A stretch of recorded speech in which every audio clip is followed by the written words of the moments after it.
Ocean Protocol ICO will start within half an hour from now, and I'm recording this video. I was going to make a full review of that project. It's absolutely amazing, and I was going to cover a lot of things about it and technology, about the team, and so on and so forth. And I was going to say that it's one of the greatest projects in the ICO landscape in 2019, which I've seen so far. But there's one thing which made me confused, and I don't really like this project as much as I did before. I mean, the tech remained the same. So basically, what's the project? The project is about sharing the data. They are saying that, we have like 1 zettabyte data in 2010, and 2016 was 16 zettabytes, and 2025 we have 160 zettabytes. So basically what we're providing, they have a protocol to serve the selling of this data, the marketplace, the data owners, data receivers, data buyers, and they say that it's only 1% of this data is analyzed these days, and also it's a huge market for analyzing this data, especially with considering the artificial intelligence, and that it is a huge change advantage for the future. So they are saying that we can make this protocol to provide all these services and combine all the parts which require to operate together. So it's really nice. They are leveraging blockchain technology. They are doing this in order to make it safe, private, and like tons of use cases. They say, for example, the automated cars, they need data. Also, let's say if you have the some medical history data for the patients in some hospital or something, this data can be used for medical research, and now it is basically locked and available, but with their product they can unlock it, and it will be great for those who need it, right? So they can make a lot of the revenue from that, and they have a lot of the partnership. They have huge community around the project, and also in general, like if you look this business strategy paper, it's well written, it's absolutely fantastic. The white paper and technological white paper is very robust. Everything, like all the concepts, are written in clean and sort of polished manner. They have support from Singapore government. They have the support from many other cryptocurrencies. They have projects. They have also the marketplace partnership with like data marketplace, Newton, Circus, and Dex, and also they work with other projects like Ethereum, Enigma, Fetch. You remember this one, SingularityNet,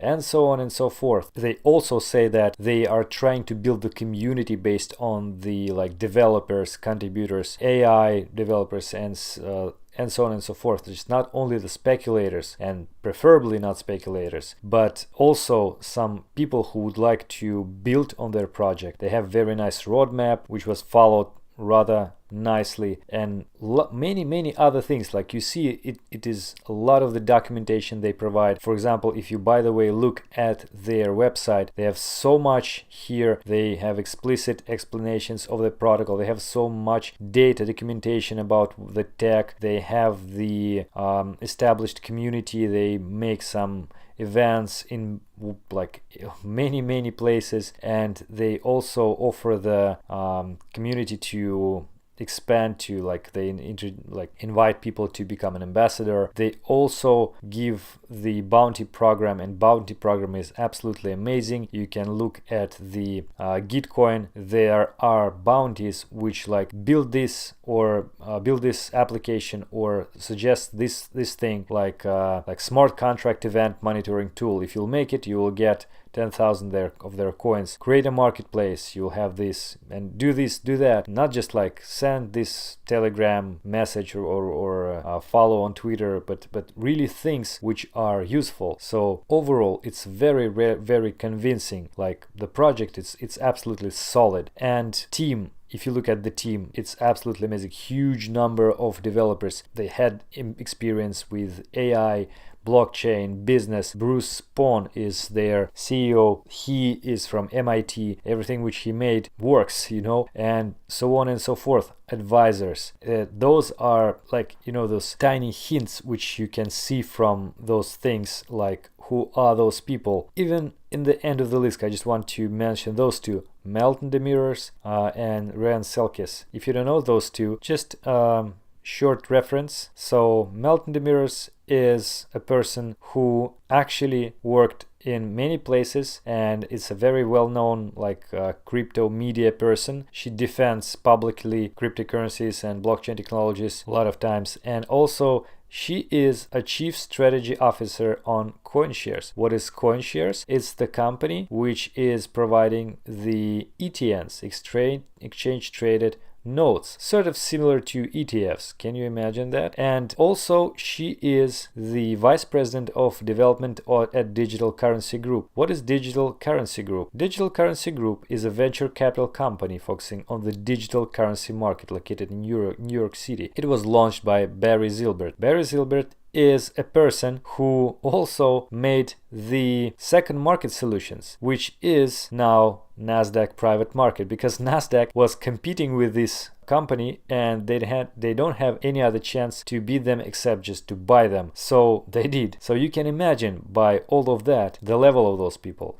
Meltem Amir, her investments. You can find Mainframe, Alto, Ocean Protocol is also here. Messari. What is Messari? Messari is actually the company owning ChainFX. If you don't know what is ChainFX is, it's a huge agency. Well, not in terms of like people maybe, but still they are doing a lot of the analytics and they collect statistical data, and you can find a lot of the data on their website which you will not find on CoinMarketCap. It's absolutely amazing. It is founded by Ryan Selkis, which is one of those advisors of Ocean Protocol. So you can see what is the level of their project. It's absolutely fantastic. And by the way, it's another thing, for example, so they were launched their ICO with the support of CoinList. CoinList is believed to be a SEC compliant platform because it's operated in United States, and it seems like United States citizens can participate in ICO, so the capital can flow from United States, which is usually huge. Okay, what's the bad thing about this project, which I don't like at all? As it happens, usually it is token metrics.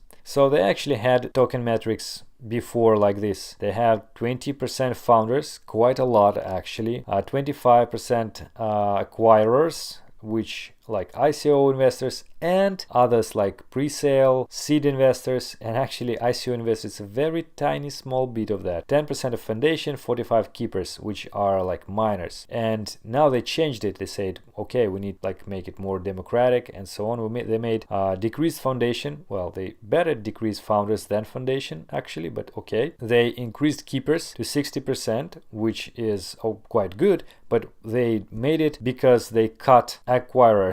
And since pre-sale and seed investors already made their investment, basically they cut ICO. And now their ICO participants are restricted to have only 32 million tokens from 1,400,000,000 tokens. It's just the smallest amount of tokens available for purchase on ICO stage. And then it could be not that bad, especially considering the mining or keepers rewards and so on is huge. But what are they saying is sort of misleading and sort of leaves a bad taste. You can see they many times before they have actually 3 or 4 tokenomics articles, and on those articles they stating many times like in each phase the token price and vesting are set for everyone, no exceptions. We think this is fair. And they said many times that the for example, seed and pre-launch should be vested here and here. Now it appeared that they are not vested. They would have 1/10 of the initial supply from seed, 1/4 of pre-launch, 1/6 of pre-launch, and they also have founder and foundation tokens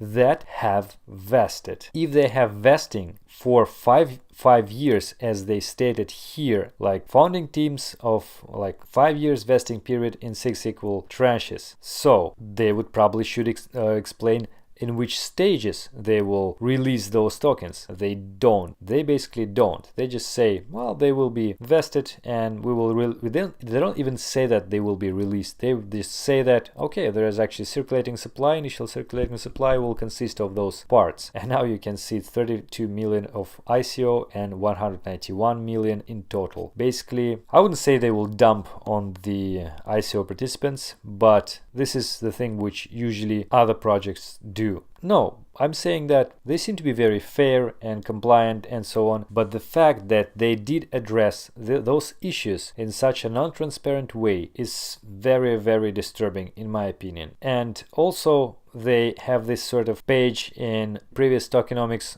explanation, and they have some other details which are completely unclear. It's impossible to understand anything from those numbers, although they have a lot of text written here, but it's basically doesn't help you at all. All they are saying that we have a very fair ICO because of this and that and that and that. Vesting, locks up. There is no information about which date the first lock up will be released. From the general understanding of that, it seems like it will be released like after one year or 1.5 years after the launch of the ICO, but now it seems like it is not. And also from the discussion in their Telegram group, after like I spent half a day with talking with their admins, nobody knows answers of those questions when I ask guys how this could happen, where the other circulating supply parts, seed, pre-launch, network launch, founder foundations are vested. What is the parts from the founder foundations? They just basically, well, this Bruce Pond wrote, I appreciate that. Of course, he doesn't have time at all to talk with single users, but basically what he said, he showed all these allocations, but this is not shown anywhere except from the private message, not private message, but just still message on Telegram group when I ask them, what is that, guys? Why this is not explained in the final version of the tokenomics? It gives a really, really bad impression. Do I think that they will be a successful project? Yes, they will have a successful project. And I believe that even when they will list on some exchange, the price will be higher than the price of the ICO. And they have vision, they have technology, they have great team, they have great understanding of demands, of the future of markets, etc. But this just like it makes me feel that the project could be ideal, but now it's not. It's sort of very disappointing. So maybe it's not the project which you would like to invest in, but at least you can see how the things may look if you just try to dig a little bit deeper into the fundamentals and at least very important things as tokenomics. Okay guys, ICO will start in 5 minutes. I'll go and buy some tokens, I guess. Thank you for watching, hope it will be useful, and see you tomorrow in the next video. Goodbye.